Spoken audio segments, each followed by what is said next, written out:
ውድ ጠለስ ሚዲያ ቤተሰቦችና ታዳሚዎች ሰላም ጤና ይስጥልን። ይህ በጠለስ ሚዲያ በአሳየ ደርቤ የሚቀርበው የመስከረም 15 ቀን 2018 ዓ.ም የዘወትር ፕሮግራማችን ነው። በዛሬው ዝግጅታችን አራ ጨብጭብ አንተ አጨብጭብ ሊያስብል የሚችል በጣም አስተሳች የሆኑ ሰበር መረጃዎችን የግንባር ዜናዎችን ከልዩ ልዩ ጉዳዮች ጋር በማጠናቀር ወደ እናንተ የምናደርስ ይሆናል።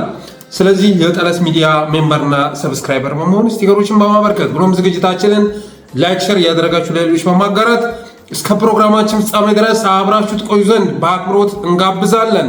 ወደ መጀመሪያው ርዕስ ከመሸጋገራችን በፊትም እንዲህ አይነት ብስራት ይዘን ወደ እናንተ ስንመጣ ሰብስክራይብ ማድረግ ግዴታችሁ ነውና ሰብስክራይብ አድርጉ በማለት ወደ ዕለቱ ፕሮግራም እናልፋለን።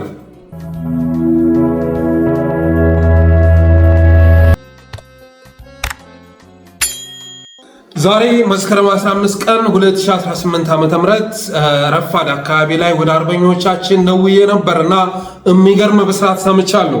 ይህም መረጃ እስከምናጠናቅርበት እስከ 7 ሰዓት 8 ሰዓት ድረስ የወጣ መረጃ የለም። እርግጥ ፌስቡክ ላይ ስናደምቀው ነው ያረፈርነው።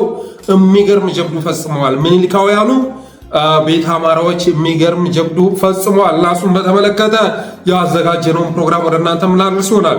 የትናንቱንም በከፊል ነው የነገርናችሁ። በጣም በርካታ ጀብዱ ተፈጽሞ በከፊል ነው የነገርናችሁ።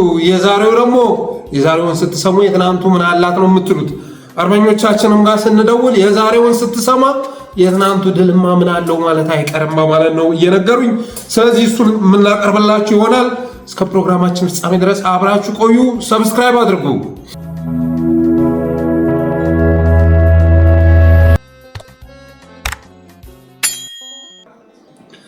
በክረምቱ እኩሌታ አፋባሃ ምኒልክ ዕዝ ቆቦ ምድር ላይ ከሞርታርና ዲሽቃ ከብሬንና ስናይፐር ከክላሽና ተተኳሽ ጋር አንድ ዙ 23 ከነ ኦራሉ ሲማርክ ከብልጽግና የሳይበር ሚሊሻዎች መካከል አንዳንዶቹ ወያኔ ማርኮለት እንጂ እሱማ በምን አቅሙ ሲሉ፣ አንዳንዶቹ ደግሞ መቀሌ ላይ ካስቀመጣቸው ኦራሎችና ዙ 23 መካከል አንዱ ሰጥቶት እንጂ ማርኮለት አይደለም በማለት መግባባት ተስኗቸው ተሰቃዩ። አብይ አህመድ ግን የተፈጸመውን ጀብዱ አሳምሮ የሚያውቅ በመሆኑ ቆቦ ላይ ጦሩን ያስበላውን ሌተናል ጀነራል አሰፋ ቸኮልን የማዕረግ እድገት ካገኙ ጀነራሎች መካከል ሳያካትተው ቀርቷል። ከ10 ቀን በፊት ደግሞ አፋባ ምኒልክ ዕዝ ጃራ ወታደራዊ ማሰልጠኛ የገቡ የባዕደን ሚሊሻዎችን ከበባ ውስጥ አስገብቶ በርካቶችን ሲያካትም የተወሰኑትን ደግሞ መማረኩን በምስል ተደግፎ መረጃው ሲወጣ እንዳያለው መንበር ያሉ አፍቃሪ ባዕደኖች ወይም የወድድ አምላኪዎች እንደ አማራ ልጆች ሁሉ ድሉን በመጋራት ፈንታ ወያኔን ሊዋጉ ወደ ማሰልጠኛ ጣቢያ የገቡ የራያ ልጆች ተጨፈጨፉ በሚል ሪታ ያዞምባቸውን ሲያንጠበጥቡ ታዩ። ከ5 ቀን በፊት ደግሞ አፋባሃ ምኒልክ ዕዝ በርካታ ኮማንዶዎችን ማሰልጠኑን የሚያሳይ ፎቶ ሲለቀቅ ፎቶ በቪዲዮ እስኪደገፍ ድረስ በኤአይ የተቀነባበረ ነው የሚል ዘመቻ ከፈቱ ስኳዶች። አፋባዎች ግን ለማንም ፕሮፓጋንዳ ቦታ ሳይሰጡ በትናንትናው ዕለት ኦህዴድንና ብአዴንን ሲያስተነግጡ አማራዎችን በደስታ የሚያስፈነጥዙ ብስራት አምጥተው ኧረ አጨብጭብ ወገን ሲያስብሉን ውለው አመሹ። ኧረ ጎበዝ አጨብጭብ፣ ኧረ አጨብጭብ ያላልህ ነው ያለ፣ ኧረ አጨብጭብ። ብአዴኖችና ልሳኖቻቸውም ከነኦራሉ የተማረከውን ትጥቅና ተጠቂ ሲመለከቱ አይኔ ነው ኤአይ ነው በሚል አኳኋን አይናቸውን በመዳፋቸው አሹ። በእርግጥም በዕለተ ረቡዕ መስከረም 14 ቀን 2018 ከምኒልካውያን ሰፈር የመጣው ዜና በቀን በቀን እንደምንሰማው ዜና ሳይሆን ከአይምባው ከደጋዳሞቱ ከቃሊማው ጎን በኩራት የሚሰለፍ ነበር። በዕለተ ቅዳሜ የማዕረግ እድገት ያገኘውን ጄኔራል ወገብ ዛላውን ቆርጦ ያሰጣ፣ ከአብይ አህመድ ፊት ላይ ማዲያት ያስወጣ፣ ተመስገን ጥሩነህንና አበባው ታደሰን ያስቆጣ፣ የብልጽግናን የሳይበር ሚሊሻ ቃል ያሳጣ፣ ጭስ በመውጣት ከሚታወቀው የብርሃኑ ጁላ ጉሮሮ እሳት ያወጣ ማርሽ ቀያሊ ድል ነበር የተመዘገበው ትናንት። የዛሬው ደግሞ ይብሳል።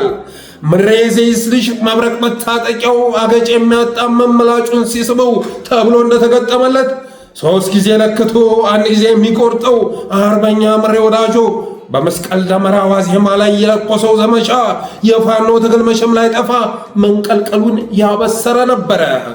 ጠፍቷል፣ ተመናምኗል እየተባለ በብልጽግና ጄኔራሎች ሲናናቅ የከረመው ጽንፈኛው ፋኖ ወገብ ዛላ ተቆረጠ፣ አከርካሪ ተመታ እየተባለ ሲናናቅ የነበረው የአማራ ፋኖ ብሔራዊ ኃይል ድንገት እንደ ንስር ብቅ ብሎ ግዳውን በመጣል አሰባሰብ እያሉ ሲፎክሩ የነበሩ አንደበቶችን አጀብ አጀብ አስብሏል። በዚህም መሰረት የአማራ ፋኖ ብሔራዊ ኃይል ምስራቅ አማራ ቀጠና ምኒልክ ዕዝ መስከረም 14 ቀን 2018 ዓ.ም ከጠዋቱ 12 ሰዓት ጀምሮ በቤተ አማራ ወሎ ሰማይ ስር ባካሄደው ዘመቻ በአንድ ቀን ብቻ 8 ሞርታር፣ 6 ድሽቃ፣ 14 ብሬን፣ 9 ስናይፐር፣ 438 ክላሽ፣ 52600 ተተኳሽ ከነ ኦራሉ ብሎም አንድ ሲኖትራክ ሙሉ ወታደራዊ ቁሳቁስና ሬሽን ገቢ ከማድረጉም በላይ 471 ያገዛዙ ታጣቂ መካተሙንና 175 መማረኩን የሚገልጽ መረጃ በቪዲዮና በፎቶ አስደግፎ በማቅረብ ዳንኤል ክብረት መኪና ላይ በሚጮሁ ውሾች ወክሎ ያቀረባቸው ጀግኖች አናብስቶች መሆናቸውን አሳይተውታል።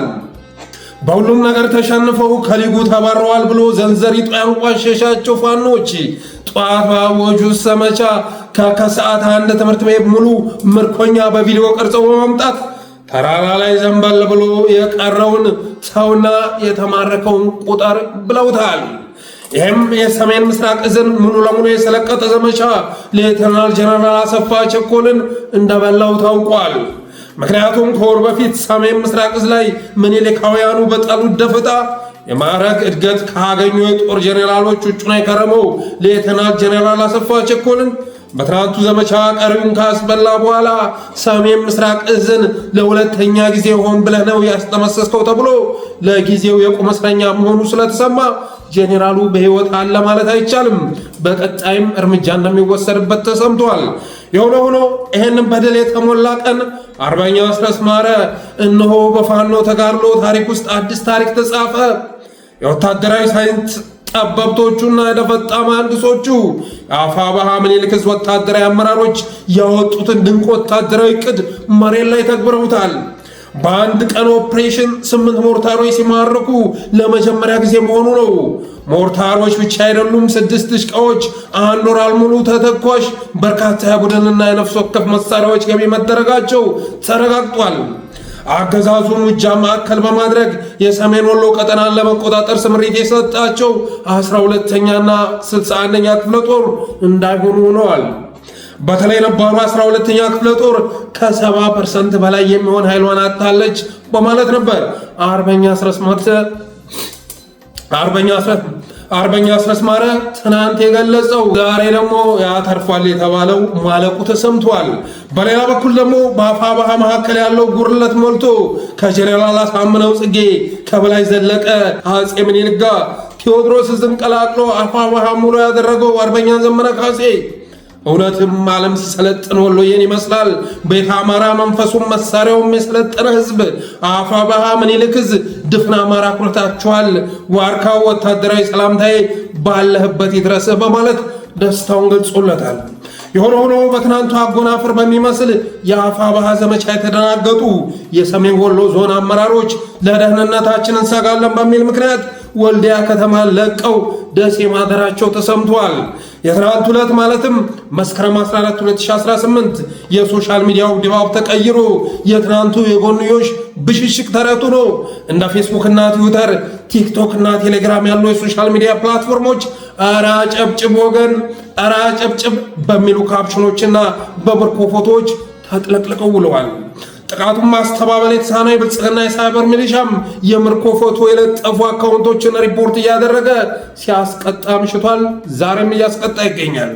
የሆነ ሆኖ የአማራ ፋኖ ብሔራዊ ኃይል ምስራቅ አማራ ቀጠና ምኒልክ ዕዝ በአርበኛ ደማሊ ስም በሰየመው ዘመቻ የፋኖ ትግል ማርሽ መቀየሩን የገለጸው ሆኗል። የሚገርመው ነገር ደግሞ የትናንቱን ድል የሚያስንቅ ጀብዱ በዛሬው ዕለት በቤተ አማራ በምኒልካውያን ተዋጊዎች መደገሙ መሰማቱ ነው። እስካሁን ድረስ የዛሬውን ድል የሚመለከት ሪፖርት ባይወጣም ወደ ግንባር ደውለን ባገኘነው መረጃ መሰረት የምርኮኛው ቁጥር ከ500 በላይ መድረሱን ያገኘነው መረጃ ያመለክታል። በዛሬው ዕለት ብቻ 500 ምርኮኛ ገቢ ማድረጋቸውን ሰምተናል። ከ500 በላይ እንደውም በዚህ ጉዳይ ላይ መረጃ ያደረሰን አርበኛ ድሉን የተረከልን እንደሚከተለው በማለት ነበር። በሞርታርና ዲሽቃ ተንበሻብሸናል። የስናይፐሩን፣ የብሬኑን፣ የክላሹን፣ የተተኳሹን ቁጥር ግን ዛሬ ቆጥረን የምንጨርሰው አይደለም። በመሆኑም ግማሹ ፋኖ ሲዋጋ፣ ግማሹ ምርኮኛና ምርኮ በማጓጓዝ ተጠምዷል። እናም ከዛሬው ቀን ሲወዳደር የትናንቱን ድል ብሎ መቁጠር የሚቻል አይደለም። በፋኖ ትግል ውስጥ እንደ ዛሬ ያለ ድል ተመዝግቦም አያውቅም። በቤት አማራ በምኒልክ ዕዝ ውስጥ የሚገኙ 5ቱን ኮሮች በዘመቻ ባናደው ባካሄዱት ዘመቻ የወሎ ምድር የረገጠ ሁሉ የደመራ ችቦ ሆኗል ብሎናል። 12ኛና 61ኛ ክፍለ ጦሮች ተረት ሆነዋል በማለት ነበር የዛሬውን ውሎ የገለጸልን። ሌላኛው አርበኛ ደግሞ መከላከያ ያለውን ሎጂስቲክ ጭኖ እየወጣ ሳለ ከፊት ያለውን መኪና ጎማ መተን መንገዱን ዘጋ ነው ይላል። ከዚያም ተከታትለው ሲጓዙ የነበሩ 15 አውቶቡሶችና ተሳቢዎች ለመቆም ተገደዱ። ከከበብናቸውና ከማረክናቸው በኋላም ፍተሻ ስናካሂድ 10 ባስ እጅግ ከፍተኛ ቁጥር ያለውን ገንዘብ ጨምሮ ሙሉ የመከላከያ ሎጂስቲክ ሆኖ አገኘ ነው ይላል። ሁለተኛውንም ዙ 23ም ከእጃችን አስገባ ነው። የማረክነው ምርኮኛ ደግሞ ከ500 በላይ ሆኖ አረፈ በማለት ደስታ በሚተናነቀው አንደበት ነግሮናል። በአባናለው ስም ዘመቻ ያወጁት ምኒልካውያንም የግዳን ወረዳ ዋና ከተማ የሆነችውን ሙጃ ከመቆጣጠር ባለፈ በርካታ ከተሞችን መቆጣጠራቸውንና ከሰሜን ወሎም ወደ ደቡብ የመሸጋገር ዕቅድ ማንገባቸውን ሰምተናል። በእርግጥም ለድርሳን አበበ፣ ለዮሴፍ አስማረ፣ ለአርበኛ በለጠ ምሬም የልጅ እንዳትለቁት ብሎ መመሪያ ከሰጠ አፋባሃ ፋኖ የምስራቅ ኮማንዶ ጣቱ ምላጭ ነክሶ ከተቅነጠነጠ ከዞበለ ራስጌ ከጦሳ ባሻገር እንደ መሽታ ቤት እሪታው ቀለጠ። እንዲህ ሌራያ ሰው ትናንት ቃሉ ሰምሮ በግዳም በጉል መስክ እግሩ ያደረሰው አጅሮይ ሲመጡ እንኳንስ ምላጩ እንኳንስ ሲላመው አለቅጥ ደንግጦ ሞርታሩ ክላሹ ኦራል ዲሽቃው ጠፋው እስኪባል ድረስ ምኒልካውያኑ የፋኖን ትግል የአዲስ ዓመት ጅማሯ አሳምረውታል። በቀጣይ ደግሞ የመይሳው ካሳ፣ የዘመነ ካሴ፣ ቴዎድሮስ በዚያ፣ የበላይ ዘለቀ፣ የአርበኛ ሀብቴ ጦር በምዕራቡ ጉያ፣ የኢንጂነር ደሳለኝ አሳምነው ልጆች በሸዋ አርመንያ፣ አጼ ምኒልክ ዕዝ የምሬ ኮማንዶ ከወሎ ከራያ እንደ አማራ ፋኖ እንግጠመው ብለው ትእዛዝ የሰጡለት ጄኔራል ከቀሰም ድርሳን ከወልዲያ፣ ሲሳይ ካርማጮሆ፣ ዝናቡ ከዳሞት በምኒልክ ጥበብ በበላይ ጉብዝና በመይሳው ወኔ በአሳመን ጀግንነት ያውና ፈረሱ ይሄው ሜዳው ብለው መመሪያ ከሰጡ ደታው ነው አብይ የመንጌን ቃል ደግሞ ከሀገር መፈርጠጡ እንላለን። እዛ ላይ ይዛችሁ የወጣችሁት በርፍና ታንክና ምናምን በአንድ አጋጣሚና ሁኔታ ወይ ቀን ወይ ሌሊት ጠላት ሲያጠቃጥላችሁ ነው የምትመለሱት። ስለዚህ ፓርቲያችንና መንግስታችን ሁለታችሁንም ነው የሚያስታጥቀው። ይሄን ታውቁ የለም በማን መሳሪያ ነው የምንሞተው ያላችሁ እንደሆነ እና እኛ በሰጠነው አይደለም እንዴ? እንዲህ አይነት ትግል ነው የገጠመን። ከፍተኛ አርሚ ነው በአፍሪካ ውስጥ የገነባ ነው ጓዶች። ከፍተኛ አርሚ ስንት ሺህ ጀነራል ነው ያወጣን። መሳሪያውን አስረከቡ፣ ተሸነፉና ፊታቸውን ወደ ሚስቶቻቸው አዞሩ። ከዚህ በኋላ እንደገና ወደ እኔ። ይሄ ነው የሆነው አይደለም። ጽንፈኛ ፋኖ በጣም ደነፋችሁ፣ በጣም አቅራራችሁ፣ በጣም ተወራጫችሁ፣ በጣም ተለመናችሁ። አሁን አከርካሪያችሁ ተመታ። አሁን ብትንትናችሁ ወጣ። አሁን ነፍስ ግቢ ነፍስ ውጪ ላይ ናችሁ። ጣረሞት ላይ ናችሁ። የትናንትና የዛሬ የግንባር መረጃዎችን ጠቅለል ስናደርጋቸው ከትናንቱ ጋር ሲወዳደር ዛሬ ከፍተኛ የሆነ ድል ተመዝግቧል። ሎጂስቲክ ብቻ 10 አውቶቡስ 10 የጭነት መኪና ሎጂስቲክ ብቻ ገቢ ማድረጋቸው ተሰምቷል። ከዛም መካከል እጅግ ከፍተኛ ያለው ገንዘብ ከእጃቸው መግባታቸውን ለጠለስ ሚዲያ የደረሰው መረጃ ያመለክታል። እንግዲህ ፋኖ ምንም አይነት ሪሶርስ የለውም። ሪሶርስ ባለመኖርም የተነሳ ማሰልጠንም ማዋጋትም የማይችልበት ሁኔታ ላይ ተከስቶ ነበር። ያንን ችግሩን በዛሬው ዘመቻ መፍታቱን እንዲሁም ማከማቻ፣ መጋዘን፣ ትምህርት ቤት እስኪጠብ ድረስ በመልኩ መንበሻበሻቸውን የደረሰ መረጃ ያመለክታል። ሌላው አስገራሚው ነገር ትናንትና ለምሳሌ የወጡ ቪዲዮዎችን አይታችኋል። እነዛ ቪዲዮዎች እዚያ አምጥቶ መለጠፍ አስፈላጊ አይደለም። እዛ ላይ ለምርኮኛ ሲያደርጉት የነበረው እንክብካቤ ብዙዎችን ያስገረመ ነበር። ብልጽግና እኮ ደማቸውን እያንጠበጠበ ፋኖዎች ከእጁ ሲገቡ እንዴት እንደሚያሰቃያቸው ማየት ይዘገንናል። የጀኔራል ይልማ መርዳሳ አድናቂዎች ገጽ የሚላል እሱ ላይ ብዙ ጊዜ ያጋሩታል። ደማቸው እየተንጠበጠበ ሪከርድ ያደርጓቸዋል በፎቶ። ፋኖ ጨዋው ግን ትናንት የያዛቸውን ምርኮኞች እንደ ወንድም ሰላምታ እየሰጠ ትምህርት ቤት ውስጥ ሲጠቀጥቃቸው አይተናል። እና ይሄ ነገር ሊበረታታ የሚገባው ነው። በተረፈ ግን ምኒልካውያን የፋኖ ኃይል ከመቼውም ጊዜ ጠንክሮ በአዲሱ ዓመት መምጣቱን የሚያሳይ ብስራት ለኩሰዋል። ትናንትና የነበረውን ደስታ አጣጥመን ሳንጨርስ ዛሬ ደግሞ የሚገርም ደስታ ለደጋፊዎቻቸው ለህዝባቸው አበርክተዋል። ልክ እነዚህ ሁሉ በሌሎች እዝም በሸዋም በጎንደርም በጎጃምም ተመሳሳይ ዘመቻ ለማወጅ በዝግጅት ላይ እንደሚገኙ ያገኘነው መረጃ ያመለክታል። ለአጠቃላይ ግን ዛሬ አመሻሽ ላይ ቁጥሩን የሚያወጡት ይመስለኛል።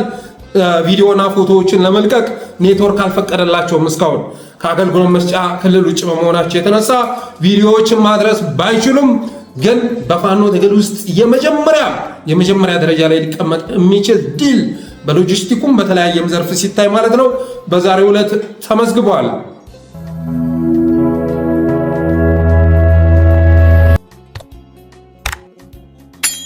ወደ ሁለተኛው መረጃ ስንሻገር ሌንጮ ለታ የጻፈውን አናላይሲስ ይመለከታል። መረጃ መሰረት ያደረገ አናላይሲስ ይመለከታል። ሆርን ሪቪው ላይ አንድ አርቲክል ጽፏል።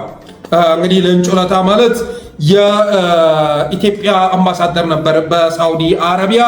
ከዛ በኋላ በአሜሪካ የኢትዮጵያ አምባሳደር ሆኖ ቢሾምም ከሴት ልጅ ትንኮሳ ጋር በተያያዘ ጾታዊ ትንኮሳ በማድረግ ረገድ ሪከርድ ስላለበት እንደዚህ አይነት አምባሳደር አንቀበልም ብለው ውድቅ ያደረጉት ነው።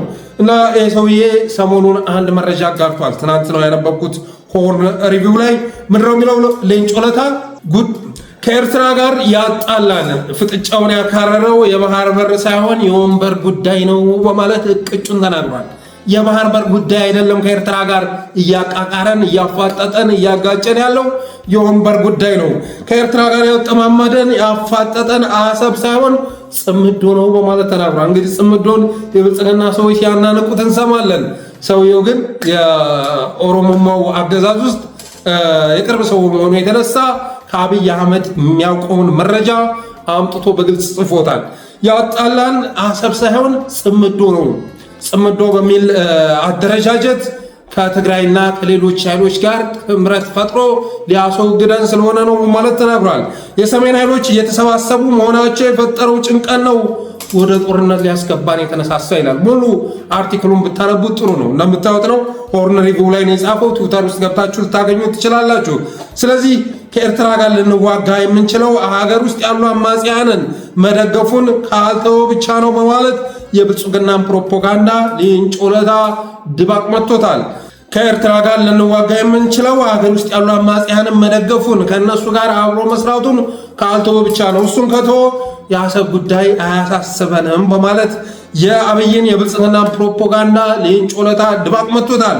ከግድብ ወደ ወደብ ጭምብል ነው በማለት እቅጩን ነግሮናል። ዋናው አሳሳቢው ነገር ጽምዶ ነው በማለት እቅጩን ተናግሯል። የጽምዶ አካሄድ ለአብይ አስጨናቂ ሆኗል። ጽምዶ የአማራ ኃይሎች ኤርትራውያን በእሱ አገላለጽ ማለት ነው ኦነግንም ጨምሮ የትግራይ ኃይሎችን ጨምሮ ይሄ ስብስብ ለአብይ አህመድ የመጨረሻ ቅዠት ፍርሃት ሆኖበታል። ስለዚህ እሱን ለማስተካከል ግዴታ ኢሳያስ ጋር መታኮስ አስፈላጊ ሆኗል እና ይሄንን ፊገር መመልከት ነው እንጂ ጉዳዩ ቆንጽሎ አሰብ ባህር በር የሚል ስልቻው ስለመክተት መሞከር ትክክል አይደለም የሚል አናላይሲስ ጽፏል። ይሄ ማሳሰቢያው ለዓለም አቀፉ ማህበረሰብም ጭምር ነው። ከውጭ ላለው ማህበረሰብም ጉዳዩ የጽምዶ ጉዳይ ነው። ጉዳዩ የፓወር ጉዳይ ነው እና ኢሳያስ አፈወርቄ ከሌሎች አማጽያን ጋር በመተባበር 4 ኪሎ ላይ ጥቃት ስለሰነዘረ ነው ያለፈው በአንድ ወቅት የፈጸሙትን ጀብዱ አሁንም ሊፈጽሙ ያቆበቆቡ ስለሆነ እሱ አሳሳቢ በመሆኑ የተነሳ ወደ ጦርነት ልንገባ የቻልነው ጉዳዩ የወንበር እንጂ የባህር በር አይደለም ብለዋል። ከዚህ በፊት እንግዲህ ሌንጮ ባቲ ማለት our narrative systematically deconstructed ኢትዮጵያ to construct ኦሮሚያ በሚል ንግግሩ ነው የሚታወቀው። የኦሮሞ ብሔርተኝነትን ለመገንባት የኢትዮጵያዊ አመለካከትን ማፈራረስ ግድ ብሎ ነበረ። አሁን ላይ ግን ወደ ስልጣን ስለመጣን ያን ያደረግነው ስልጣን ፈልገን ነው። አሁን ወደ ስልጣን ስለመጣን ግን ኢትዮጵያዊነትን በልኩ መቀበል አለባችሁ በማለት ሲናገር የሰማነው ሰውዬ ነው። ሆርን ሪቪው ላይ በጻፈው አርቲክል ቅጩን ተናግሯል። አብይ አህመድ ከኤርትራ ጋር ወደ ጦርነት ሊገባ ያሰበው ባህር በር ፈልጎ ሳይሆን የወንበር ጉዳይ ነው፣ የጽምዶ ጉዳይ ነው በማለት ቅጩን ተናግሯል። በእርግጥ ፋኖን ራሱ ስትመለከቱ አሁን እየሄደበት ያለው እንቅስቃሴ ስትመለከቱ የአብይ አህመድ ሰራዊት ምን ያህል ደካማ እንደሆነ ስትመለከቱ ጽምዶ የሚለው ነገር አስፈላጊ አለመሆኑን ትረዳላችሁ። ነምሬ ወዳጆ ቆርጠው እነ ሻለቃ ድርሳን፣ በነገራችን ላይ የትናንቱና የዛሬው ዘመቻ የተመራው በሻለቃ ድርሳን ነው እና ነባር የሚባለው ረዥም ጊዜ ውጊያ ልምድ አለው የሚባለው ሰራዊት ነው ሰሜን ወሎ ላይ ረግፎ የቀረው። ይሄ መከላከያ ካምፕ እየተመረቀ የሚወጣውማ ተውት፣ ገና ጥይት ድምፅ ሲሰማ ብትንትኑ የሚወጣ ነው።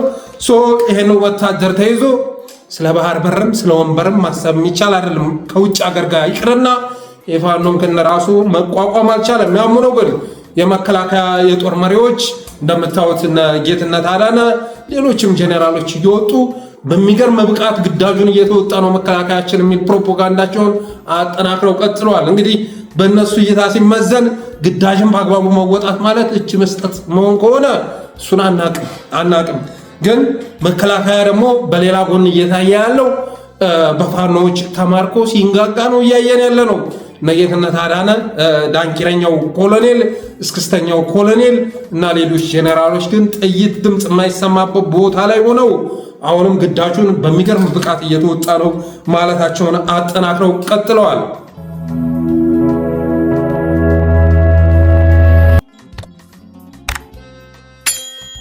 ሶስተኛው በጣም አሳፋሪም አሳዛኝም አስቂኝም የሆነ መረጃ ብልጽግና እየሰራ ያለውን አፈሳ ይመለከታል። ለክረምት ረፍት ወደ ቤተሰቦቻቸው ጋር ሄደው ሰሞኑን ትምህርት ለመጀመር ወደ ዩኒቨርሲቲ እየተመለሱ ያሉ የዩኒቨርሲቲ ተማሪዎችን ብልጽግና እያገተ ወደ ወታደራዊ ማሰልጠኛ ጣቢያ ማስገባቱ ተሰምቷል። ሰምታችሁኛል አይደለ?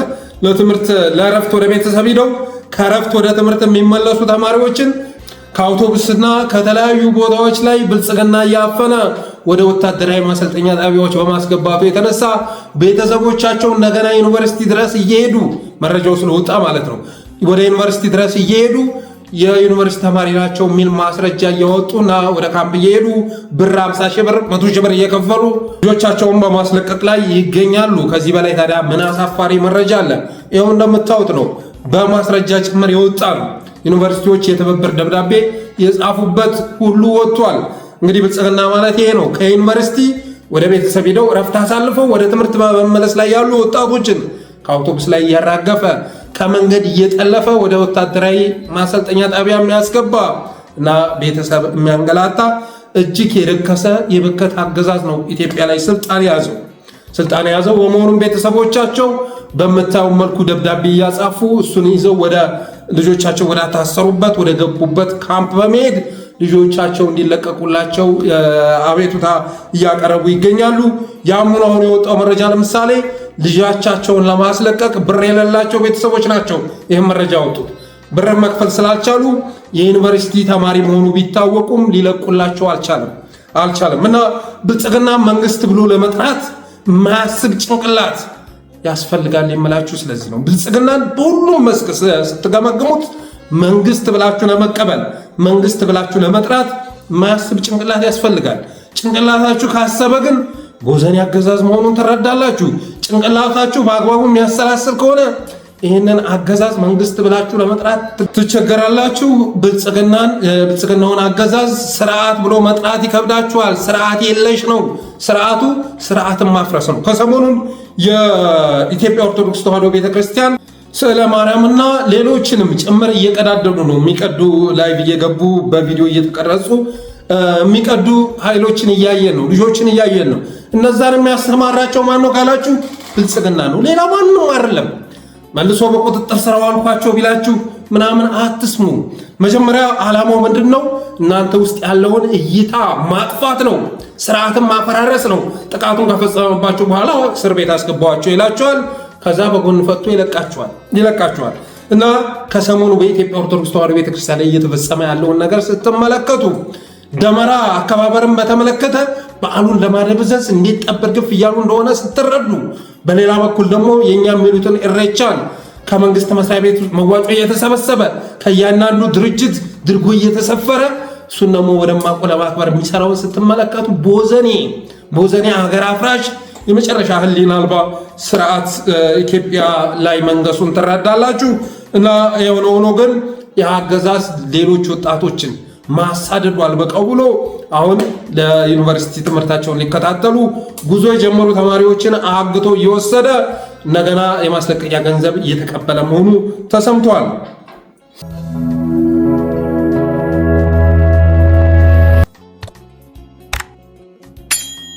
ሌላኛው መረጃ ታግቶ የተለቀቀውን የብልጽግና ባለስልጣን ይመለከታል። እንግዲህ በባህር ዳር ከተማ ከ2-3 ቀን በፊት የብልጽግና ፓርቲ የሰሜን ጎጃም ዞን የፖለቲካ ዘርፍ ምክትል ኃላፊ አቶ ታከለ ሙሉጌታ በአንደኛ ክፍለ ጦር መስከረም 11 ቀን ቀበሌ 14 ልደታ መታገቱ ከተሰማ በኋላ በትናንትናው ዕለት ደግሞ መለቀቁን ገልጸን ነበር። እና እንደዚህ አይነት ስራ ደረቅ ወንጀል ነው እንጂ ይሄ ፖለቲካም ስራ አይደለም የሰራችሁት። አንደኛ አገዛዙ በህዝብ ላይ እየፈጸመ ያለውን ግፍ እንዲታረቅ ሳታደርጉ፣ ሁለተኛ ደግሞ የምርኮ ልውውጥ ማድረግ አለብን ሳትሉ ገንዘብ ተቀብሎ መልቀቅ ልክ አይደለም። በዚህ አያያዛችሁ እኮ አረጋ ከበደንና አብይ አህመድን፣ ሽመልስ አብዲሳን፣ አዳነች አቤቤን፣ ተመስገን ጥሩነህንም ብታገኟቸው ከፍ ያለ ገንዘብ ከፍ ያለ ብር ከመጠየቅ ባለፈ እነሱንም ከመልቀቅ አትመለሱም ነበር በማለት ትናንት ትችታችንን አቅርበን ነበር። እኛ የምናውቀው ፋኖ፣ እኛ የምናውቀው አርበኛ ለህዝብ ህልውና የሚታገል ነው። ግን የምትታገለውን አካል እጅ ሲገባ ብር ተቀብለ መንቀሳቀስ ከጀመርክ ደግሞ ለህዝብ የሚታገል አርበኛ ልትባል አትችልም፣ ሚሊሻ ሆነሃል በማለት ትችታችንን አቅርበን ነበር። ዛሬ አንደኛ ክፍለ ጦር እንግዲህ ችግሩ የተፈጠረው በተወሰኑ ጠባቂዎች እንዝላልነት እና እነሱ ባደረጉት ድርድር መሆኑን ገልጾ ይቅርታ ለመጠየቅ ሞክሯል። እና የተሰጠው ምክንያትም ይቅርታውም ያን ያህል አልተመቸኝም ዋናው ነገር ግን ሁለተኛ ጉዳይ መደገም የለበትም። እንደ ሸኔ አመራር አግቶ የምትፈልጉትን ኃይል ካገታችሁ በኋላ ብር እየተቀበሉ መልቀቅ ልክ አይደለም። ከዚህ በፊት አንድ ኮሎኔል የትግራይ ኮሎኔል ሲለቀቅ አልተቃወምንም። ለምን? መለቀቁ ፋይዳ አለው ብለን ስለምናስብ እና ሌሎች ሐሳቦችን መተውብን ስለነበረ ያንን ምክንያት ተቀብለን ተቃውሟችንን አልገለጽንም። ከዚያ ውጭ ግን በአደኖች ስንቶች ጀግኖችን ያሳሰሩ ያሳገቱ ህዝባቸውን ያስወረሩ ክልላቸውን እያስወደሙ ያሉ ጉዶች እነሱን ይዛችሁ 3-4 ሚሊዮን ብር የምትቀበሉ ከሆነ ተመሳሳይ ስራ እየሰራችሁ ነው። ብልጽግናም እኮ ወይም በአደንም እኮ ክልሉን እያስወረረ እያስወደመ ያለው የውድድ ቅጥረኛ ሆኖ በጥቅም በመገዛቱ የተነሳ ነው አይደለም፣ ለገንዘብ ሲል ነው። ስለዚህ በአደንን የምንጠየፍበትን ነገር መፈጸም ልክ አይደለም። በተረፈ ዋናው ነገር ያለፈው ጉዳይ አልፏል። ሁለተኛ ግን እንደዚህ አይነት ነገር መደገም የለበትም ማለት እወዳለሁ። በተረፈ ምኒልካውያን በአባናደው ስም በሰየሙት ዘመቻ ሙጃ፣ አሁን ተገኝ፣ ስታይሽ፣ ሳንቃ የሚባሉ ከተሞችን መቆጣጠራቸውን ወደ ጋሸና መቃረባቸውን ሰምተናል። ጋሸና እንግዲህ ምን አይነት ስትራቴጂክ ቦታ እንደሆነ ለማስታወስ ያን ጊዜ ከትግራይ ጋር የተደረገውን ጦርነት ማስታወስ በቂ ነው። የትግራይ ኃይሎች አማራን በወረሩበት ሰዓት ላይ ከመቼውም በላይ ያዘኑት ጋሸናን የለቀቁ ጊዜ ነው ይባላል። በጣም ስትራቴጂክ የሆነ ቦታ፣ ወደ 4 አቅጣጫ የሚሄዱ እንቅስቃሴዎችን መክታት የሚቻልበት ቦታ ነው። ጋሸናም ገቢ መሆኑ አይቀርም። እነ ወልዲያና ላሊበላ ላይ አሁን ላይ የብልጽግና ካድሬ የለም፣ ሁሉም ለቆ ወጥቷል ይላል የደረሰ መረጃ። በተረፈ በዛሬው እንግዲህ አውደ ውጊያ የአማራ ፋኖ ብሔራዊ ኃይል ምኒልክ እዝ በነ አርበኛ ምሬ ወዳጆ በነ ሻለቃ ድርሳንም የሚመራው ዙ23ን ጨምሮ በርካታ ነገሮች ገቢ ማድረጉ ተሰምቷል። ከዚህ በላይ ደግሞ ሶሻል ሚዲያ ላይ ያለው አንድነት ስሜት በጣም የሚገርም ነው። እስካሁን ድረስ በፊት በቀድሞ ስም አፋጎ የምንለው የአሁኑ ቴዎድሮስ በመውጣቱ የተነሳ አፋባ ውስጥ የሚመዘገቡ ድሎች ሙሉ አልነበሩም ነበር። የጎንዮሽም ትግል ነበረ። አንዱ ቦታ ላይ ጎጃም ላይ ድል ሲመዘገብ ሌሎቻችን እያጣጣል ወሎ ላይ ሲመዘገብ ሌላው መጥቶ እንደዚሁ እየዘመተ እርስ በርስ የጎንዮሽ ትግሉን አፋፍመው ነበር። አሁን ከምርኮው ብዛት በላይ በጣም አስደሳችሁ በአማራዎች መካከል ያለው የአንድነት ስሜት ነው። የሚገርም አንድነት ስሜት ተፈጥሯል። ይህ ነገር መጠናከር ያለበት ነው። በተረፈ የጠለስ ሚዲያ ሰብስክራይበር ቁጥር በጣም ቀንሷል። ስለዚህ ዝግጅታችንን ካያችሁ በኋላ ጠለስ ሚዲያን ሰብስክራይብ በማድረግ ሜምበር በመሆን ስቲከሮችን በማበርከት አበረታቱን ብለን የዛሬ ዝግጅታችንን እንቋጫለን። እናመሰግናለን።